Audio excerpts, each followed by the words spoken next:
I'm Jesse Jackson Jr. Welcome forward to KBLA Talk 1580. You're listening to the Jesse Jackson Jr. Show on Fat Meat Fridays with none other than our miraculous and absolutely beautiful host, Gina Towns. Gina, welcome forward to the Jesse Jackson Jr. Show. Hi, Jesse Jackson Jr. How are you today? Gina is the creator of the Jesse Jackson Jr. Show. And today she, through her program, Reflectivity, is going to wind up our week, but also share with us one of the brightest political minds on our nation's stage today. Extremely well sought after public speaker, advisor, and political science professor, Dr. Wilmer Leon. Gina? Dr. Wilmer Leon, if we can even just take a moment to think about how important Wilmer Leon's voice is to America right now. Wilmer Leon is a political scientist whose primary expertise is in Black politics and American government and public policy.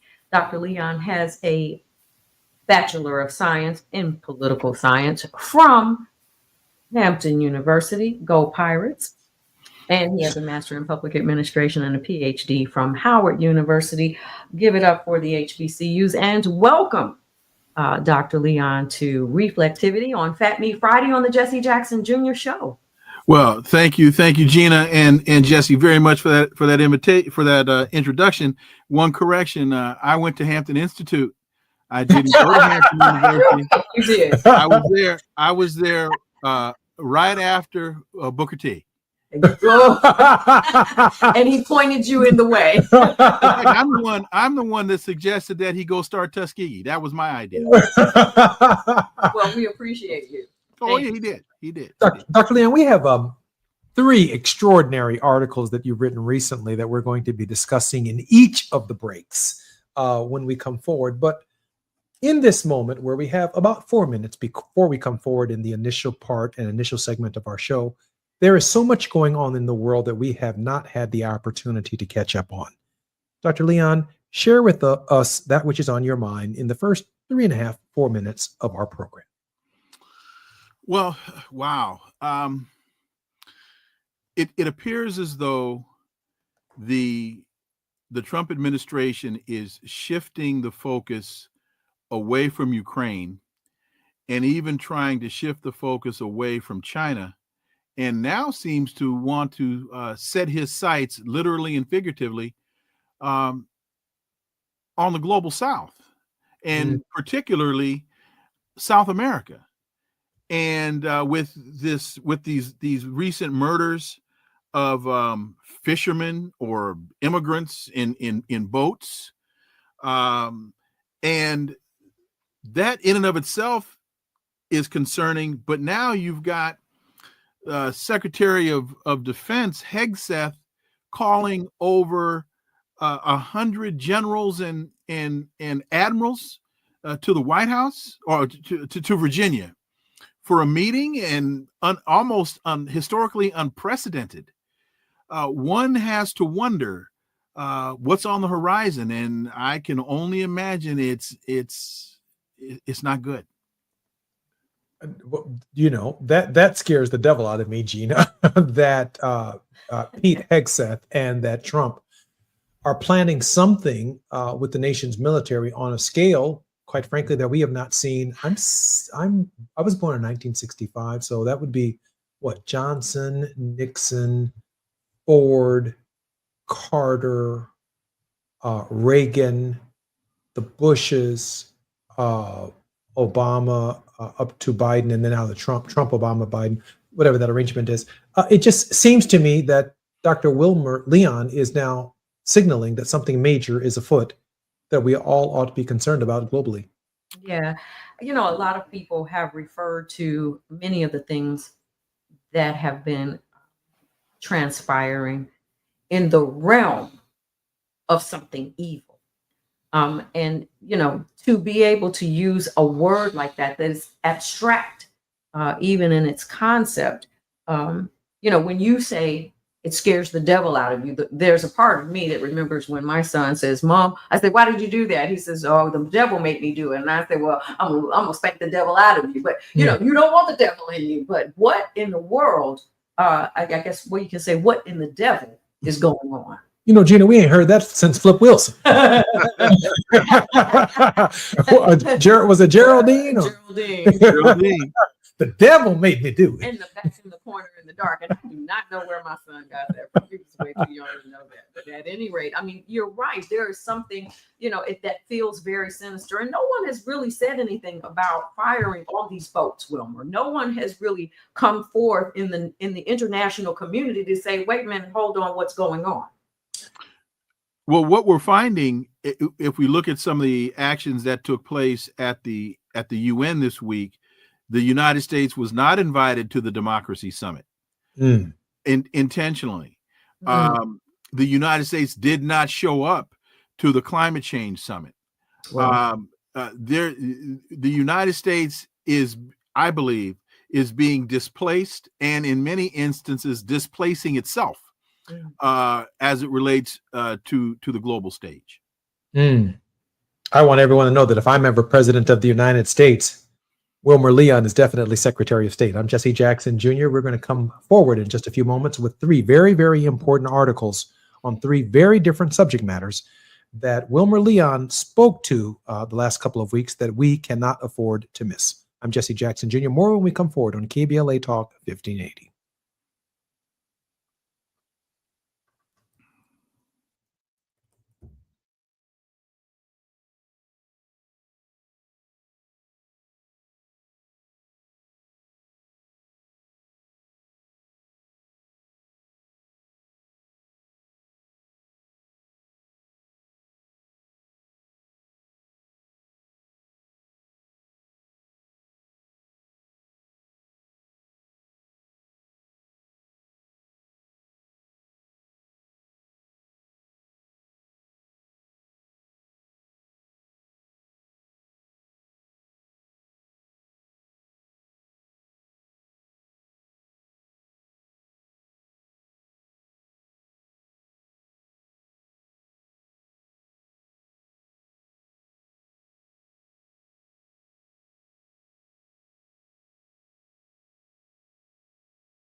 I'm Jesse Jackson Jr. on KBLA Talk 1580. Our very special guest in this Fat Meat Friday Reflectivity with Gina Towns is none other than Dr. Wilmer Leon. Dr. Leon, welcome forward to the Jesse Jackson Jr. Show. Thank you again. Thank you both very much. I'm always humbled when you invite me to the program. Dr. Leon, I want to explore three very, very important articles that you wrote over the last couple of weeks that do matter to the nation's national discourse. Realizing that this is Gina Towns' show, Fat Meat Fridays, where we engage in a level of reflection, and we also look back over all of our work over the course of the week. So much of what we've done this week, in large measure, has been covered by the three articles that you wrote. So in this segment, I want to take on first the idea that, quote, Charlie Kirk's racist, xenophobic rants are not protected speech. You wrote this article on September 16th, 2025. And before you lay out for us the significance of this article, I want to make this quote so we can at least establish it for the record. Dr. Leon writes, from the human perspective, very simply put, This was first-degree murder. It was the unlawful and intentional killing of a human being by another human being with malice aforethought. Murder is wrong. I cannot condone it nor advocate it for it in any circumstance. I believe even though it is not always apparent to us, the Creator will set things right. The scales will be balanced, but we must always work diligently and do everything within our power to balance them as well. Dr. Leon, I can't think of more clear advocacy for the wrongness of what occurred in Utah, but at the same time, you lay out a very, very profound case and prophetic case for what we are experiencing and looking at as a nation. Dr. Leon. Well, thank you very much for that and for those compliments. I was trying to provide some balance to the conversation. And again, I think there are two elements of analysis here. One is the human element, which you just articulated, and the other is the political element. And one of the things that has really surprised me about a lot of this dialogue centering around Charlie Kirk, and particularly from the conservative side, is they love to talk about Charlie Kirk as a speaker, but they don't talk about his speech. And so I find that to be incredibly hypocritical, incredibly inconsistent, and intellectually dishonest. You can't. Charlie Kirk very clearly was a racist, xenophobic bigot.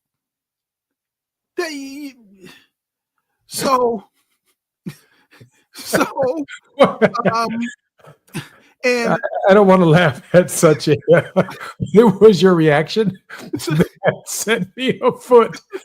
It's obvious we are a paradox here.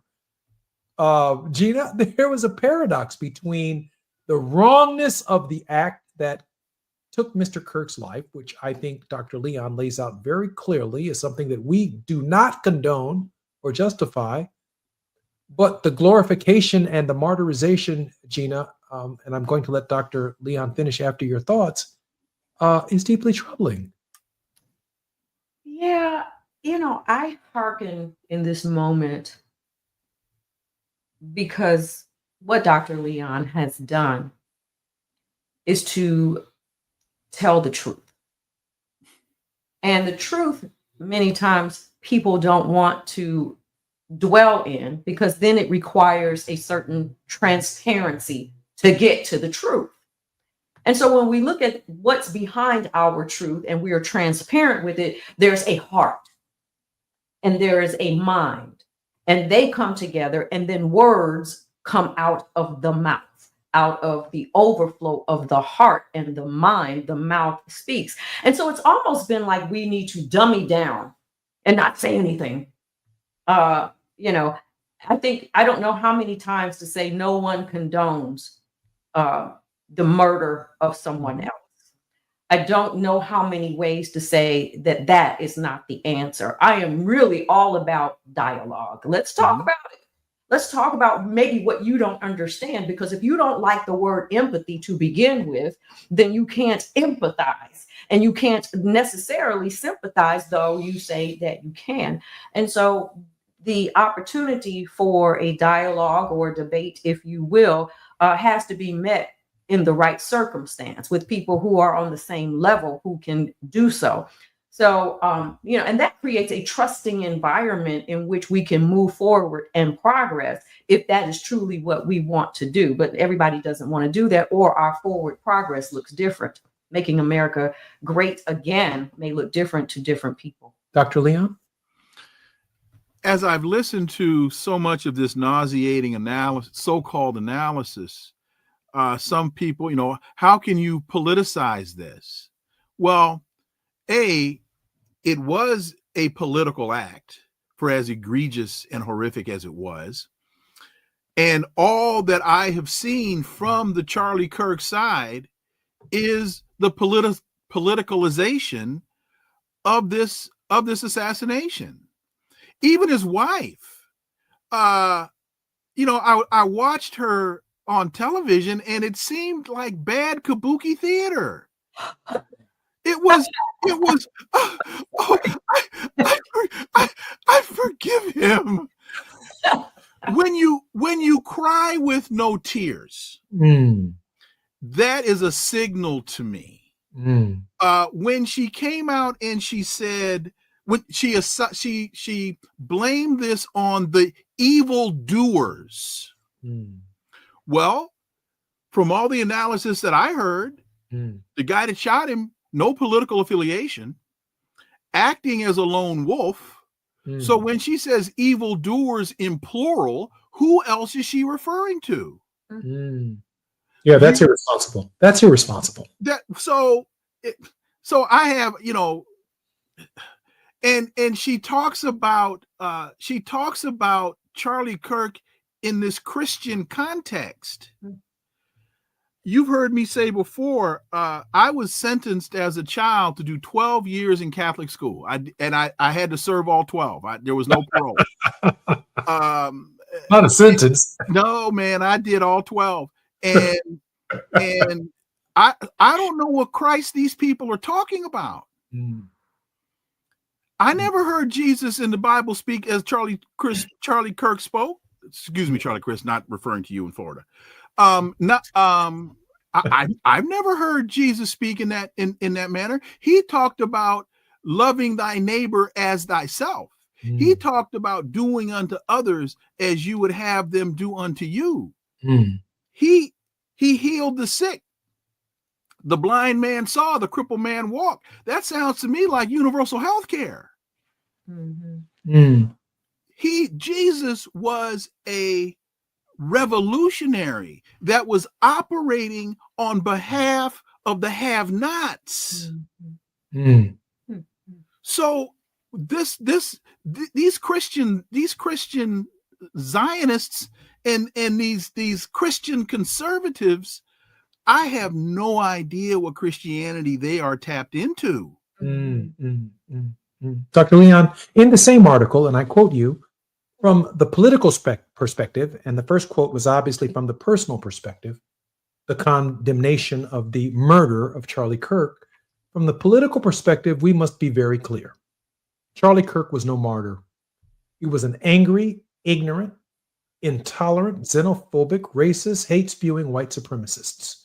There are far too many in mainstream media and politics who are doing everything in their power to turn Tyler James Robinson's horrific act into a referendum or validation of whatever agenda they are trying to promote.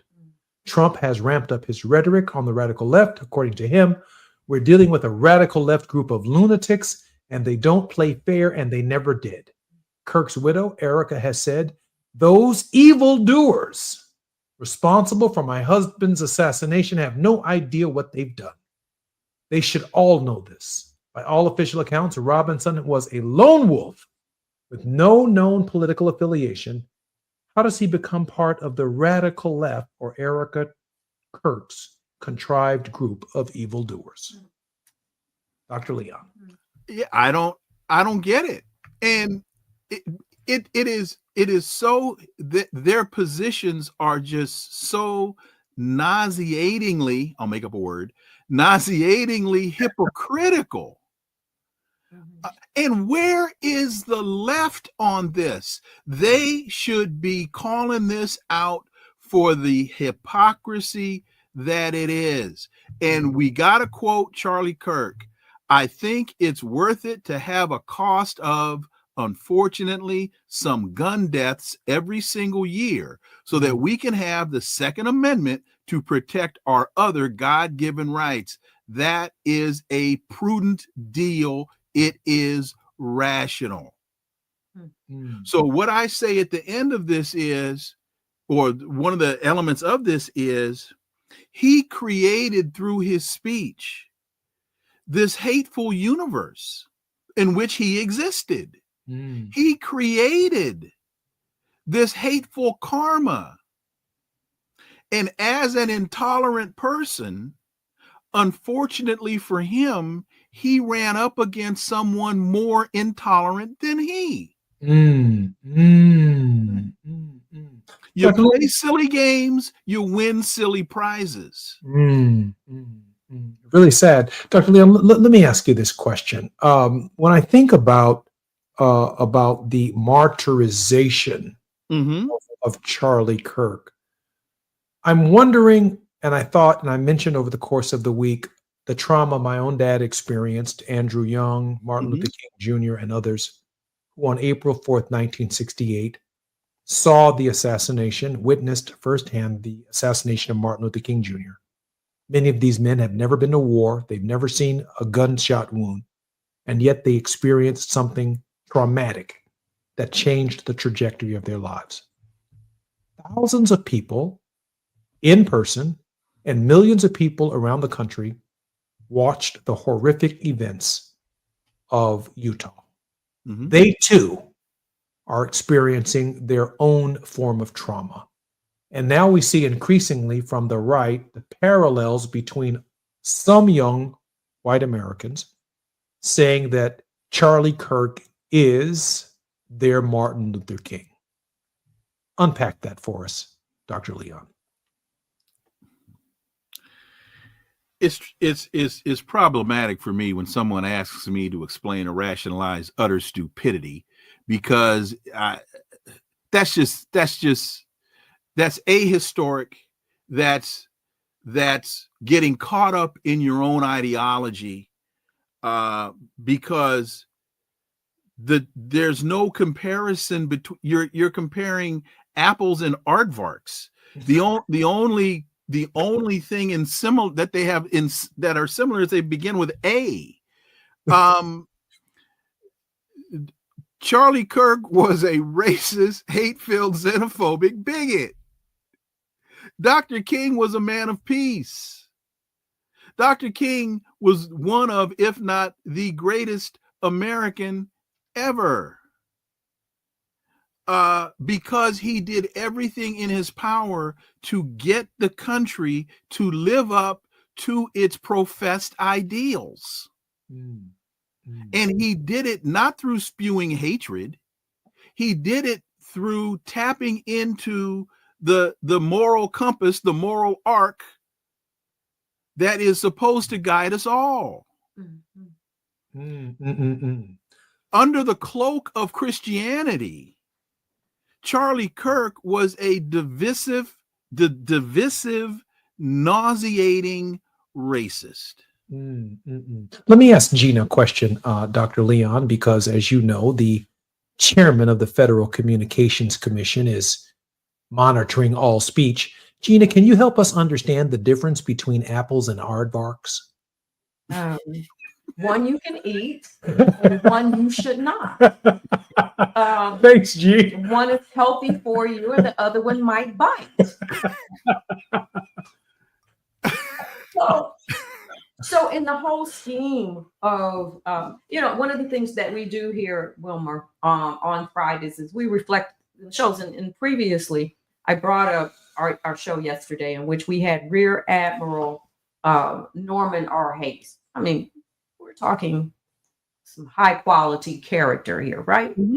And the 3 T's that he talked about is what I was hearkening back to: the truth, the trust, and the transparency, which is what we're kind of trying to get to here. Is nobody is taking away from a lost life. But no.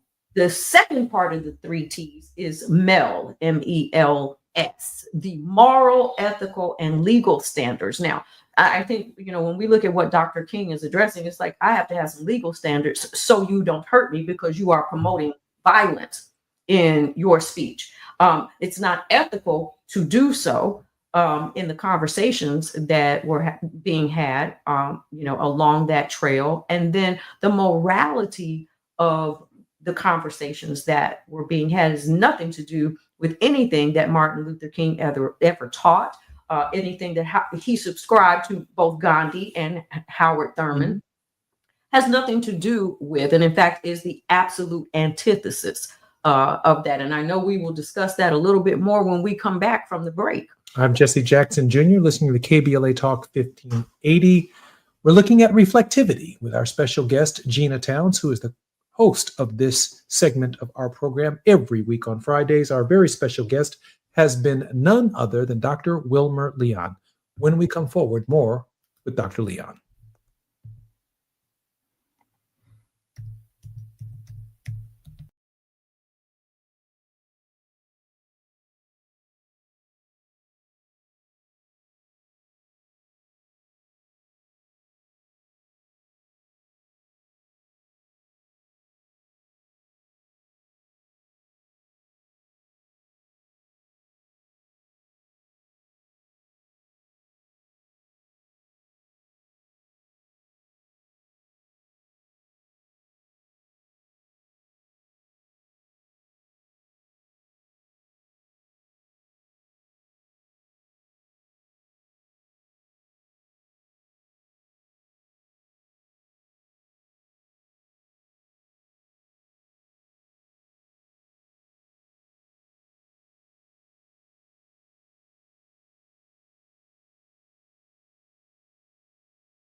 I'm Jesse Jackson Jr. Welcome forward to the Jesse Jackson Jr. Show on KBLA Talk 80. Our very special guest in this hour is none other than one of the nation's leading political scientists and professor, Dr. Wilmer J. Leon. This is Fat Meat Fridays and Reflectivity with Gina Towns. Gina, welcome forward to the Jesse Jackson Jr. Show, Gina. Well, thank you, Jesse, and welcome, Dr. Leon. Thank you both very much. Greatly appreciate it. Dr. Leon, on August 15th, 2025, you wrote an article called... Oh, wait a minute. Can I make one more quick point? Oh, come on now. This is your show. Kirk said on May 19th, 2023, quote, "It's happening all the time in urban America. Prowling blacks go around for fun to go target white people. That's a fact. That ain't happening. Happening more often," end quote.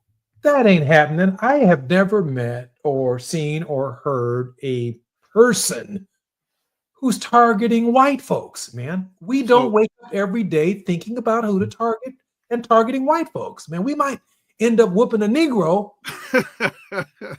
if there isn't a lesson that we've learned in African-American history, Gina, it's that targeting white folks is deeply troubling and problematic for black folks. Yeah. Gina? There's so much wrong with that statement. To your ahistorical, it's just, and that's a fact.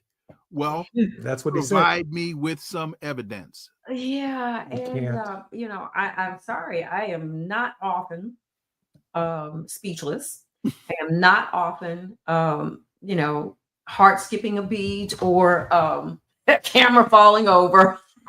I mean, that I've heard some of the statements, and I think what happens is that people have not heard. Correct.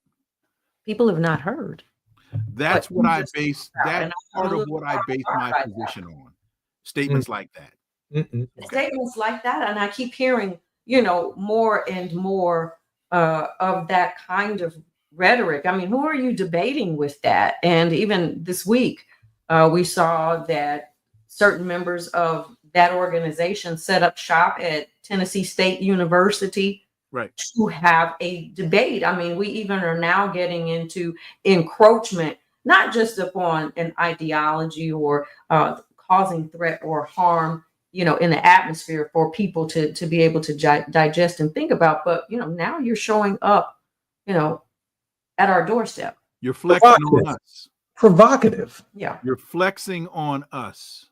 That raises the next question. I really want to get to this other article, but less than 24 hours after the tragic events in Utah, Dr. Leon, we had a half dozen or more African-American historically black colleges and universities closing their doors, locking their students down for security reasons. Yes. What the hell did we have to do with the events in Utah, the whitest state in the union, the whitest audience in the history of audiences listening to Charlie Kirk?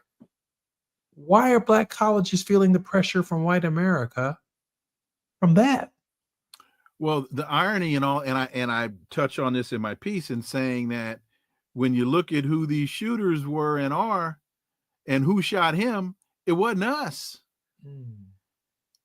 It was in Utah.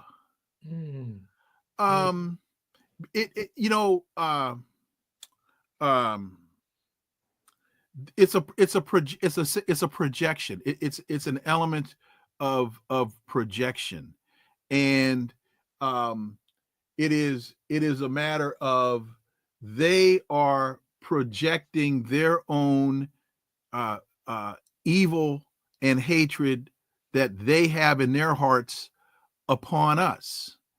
And I'm drawing a blank on on the writer.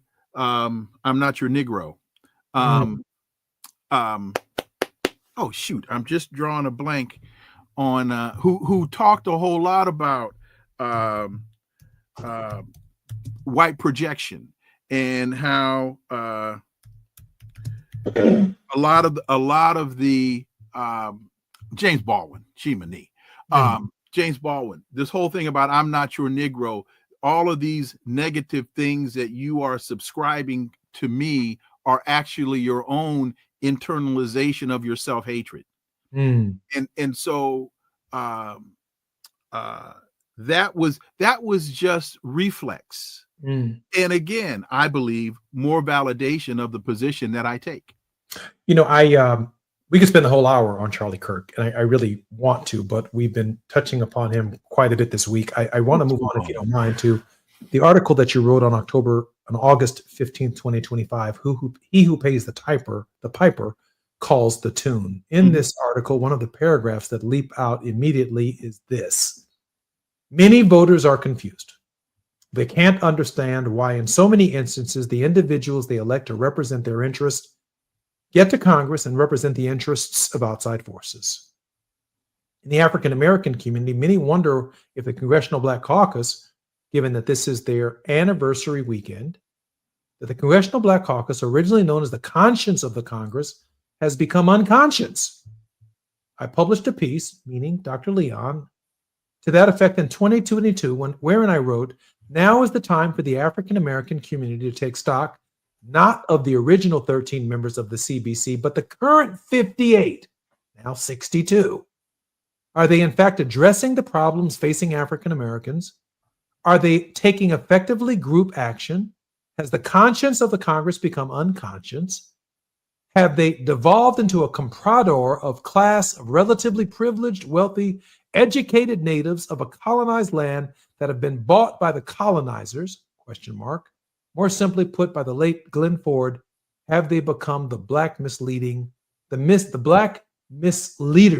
class? Dr. Leon, break that down for Gina and I on reflectivity. First of all, that's pretty good writing. Anyway,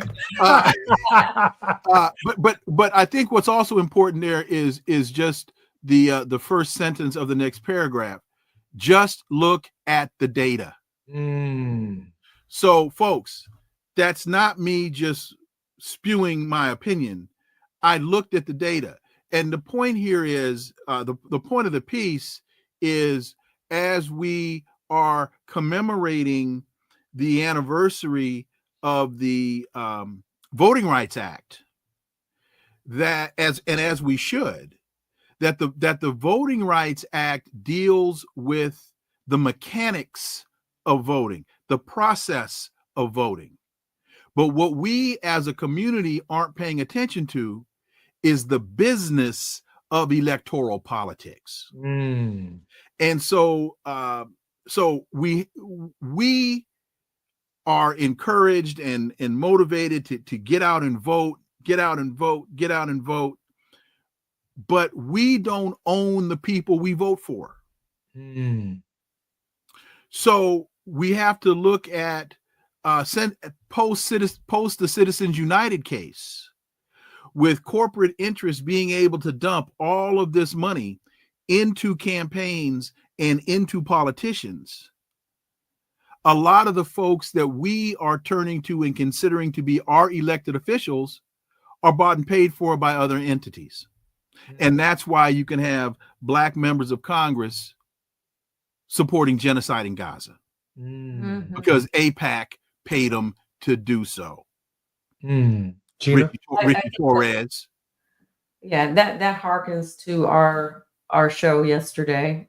Certainly back to truth and transparency, because that allows you then to turn a blind eye to the truth when we are not transparent and we're not telling the truth. And it's like, for example, erasing the history and removing pictures from museums, and so that you try to justify what did happen, and then create a new narrative or ignore the narrative that's going on. We've covered that on Monday. We talked about that. There is a certain hypocrisy involved in all of that, which we covered on Monday with Reverend Terry Hord Owens. I don't know how we move from this, Dr. Leon. How do we move the country back into a place where truth is valued, where love has something to do with it? Some people can feel very lost right now and give up hope. Gina, I think we're going to have to deal with that when we come forward. But I do want Dr. Leon to probe that question. What does that mean when the money is more influential than the messengers? when the first Congressional Black Caucus was more interested in the post-slavery direction of our people. And now the direction of our people is largely directed by a middle class of Black elected officials who know the elite, whose responsibility it is to preserve themselves by running for office over and over and over again without accountability to the people. I'm Jesse Jackson Jr. We're at the Congressional Black Caucus in Washington, D.C. Our very special guest is one of the nation's leading political scientists and professors, Dr. Wilmer Leon. More on KBLA Talk 1580 when we come forward.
I'm Jesse Jackson Jr. Welcome forward to the Jesse Jackson Jr. Show on KBLA Talk 1580. This is Fat Meat Fridays with our very special co-host and creator of the Jesse Jackson Jr. Show, Gina Towns. Gina? Hi, Jesse. Hey, Gina. How are you? I'm doing well, and I'm so happy that Dr. Wilmer Leon, the host of Connecting the Dots and Inside the Issues. Inside the Issues on Sirius XM is with us. Dr. Leon, while we have this moment, can you share with us how our listeners can listen to your podcasts and your shows and how we can be supportive of your efforts? Well, yes. Saturdays from 11 to 2 p.m. Eastern, Sirius XM channel 126 is Inside the Issues with Dr. Wilmer Leon. And I'm on YouTube, Connecting the Dots with Dr. Wilmer Leon from 3 to 4 p.m. Eastern time, Monday through Friday on YouTube. You just search at YouTube, Connecting the Dots with Dr. Wilmer Leon, and there I'll be. Well, Dr. Leon, thank you for joining us. Let me move to the third and final article that really encapsulates so much of what's going on in our world and our week. Here on August 6th, 2025, you write, Palestinians are not starving in Gaza, they are being starved. That harkens in my mind to the idea that there is definitely, based on your opinion, and I think the United Nations opinion, and many nations around the world are now joining you in this assessment, that there is a genocide taking place in the Gaza. And that is a reality that for, as Gladys Knight would say, for some ungodly reason, too many of our elected officials don't seem to understand or don't care that the United States is complicit in a genocide. This is not famine. This is not a herd of locusts descending upon a country's agricultural base and decimating its corn product.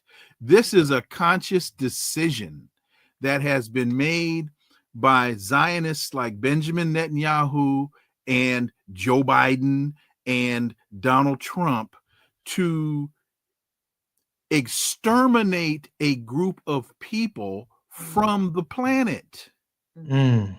They're blowing up hospitals. I want to say the last functioning hospital in Gaza was blown up yesterday. So the last functioning hospital? I believe the last functioning hospital was blown up yesterday. It's not that they can't get food in. Italy just sent, there's a 30 ship flotilla that is in the Mediterranean trying to get food to Gaza, and Italy sent a ship to escort Israel, and Israel won't allow it. So this is my point, is when I say that people in Gaza are not starving, they're being starved. The point is, it's a conscious decision that is a war crime. And that is why Benjamin Netanyahu, when he came to New York, had to be, just like Henry Kissinger had to do, has to have someone be sure that his transit is not over internet airspace, where once the plane enters the airspace, he could be forced down and arrested because he's a war criminal. And the United States is complicit to war crimes. Gina? And so, you have to then say, well, with all of these things happening, what is it that's being suppressed? How is it being suppressed? And what is being allowed to flourish in all of it? And if you think that this ideology that is, rooted in race, rooted in supremacy, is not going to flourish, and that somehow you will escape. And so people have to really, this is back to our show on Monday, as I try to reflect about the things that are going on and the things that we've talked about, to not deal with this in a Pontius Pilate kind of moment. People who have any sort of moral compass have to stand up and they have to speak out against what's going on. We must mobilize. We must, the civil rights era. Ernest Krim, I love him. He said in a post earlier, and we talked about it on the show on Monday, he said, name for me some white people who participated in the civil rights movement. Some people can't do it, but we can go as far back as John Brown, and we can look at Goodman, Cheney. I mean, there are lots of people whose names never made it to the forefront. And in this hour, Dr. Leon, thank you for speaking truth and being transparent. Dottie Zellner is another one. Absolutely. Abraham Heschel, Lilo Luizzo, Reverend James Reed. Hey, let me ask you this question, Dr. Leon. In this hour, with the Israelis having essentially decapitated the leadership of Hamas, a terrorist organization that did not speak for the Palestinians, who in this hour speaks for the Palestinian people in the Gaza? Hamas. Well, no, they don't speak for the Palestinian people in It Gaza. depends on who you ask. Because the Palestinians that I talk to are down with it. So Hamas, right? And a number there are a number of other human rights organizations, but there's no way in the world that as this is a resistance movement, and Hamas has been, and from all that I can discern, continues to be. I'll tell you who it isn't. It's not the Palestinian Authority. It's not Mahmoud Abbas, which is one of the interesting elements when they talk about these European countries talking about supporting a Palestinian state, and they're working it through the Palestine Authority. No, they're working it through the wrong entity, because the Palestine Authority doesn't speak for anybody. They are he's considered, I'm drawing a blank on his name at the moment, considered to be a traitor amongst the Palestinians. So from the Palestinians I speak to, Hamas is their entity. Well, the average and ordinary Palestinian is confronting a crisis of leadership. Mahmoud Abbas is who I was trying to remember. That in light of what you shared with me, which is a revelation to me, I don't see an end to this crisis, because Israel is determined, and the Western world, at least the United States, is determined to see the eradication of Hamas.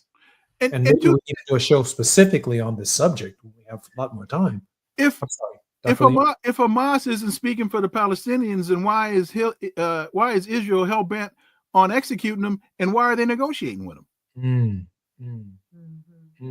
Why are you going to negotiate with somebody that doesn't speak for anybody? There's so much more we could cover on this, but I will want to end on this particular note right here. Maybe a word of hope. Fear never won anything. That's from, I believe, one of our shows here on Wednesday. Fear never won anything. And certainly we are in a battle that we must fight to win, unless we hearken back to the days of World War II. I'm Jesse Jackson Jr. You've been listening to Fat Meat Fridays, Reflectivity with Gina Towns. Our very special guest has been none other than Dr. Wilmer J. Leon, who's written 3 very extraordinary articles that are worthy of reflection. They really do sum up the work of our week. Dr. Leon, thank you for being with us. My pleasure, my honor. Thank you very much. Look forward to seeing y'all soon. Gina, congratulations on another Fat Meat Friday. Well, thank you for the opportunity, Jesse, and have a wonderful weekend. See you on Monday when we go forward. This has been Jesse Jackson Jr. on KBLA Talk 1580. More next week.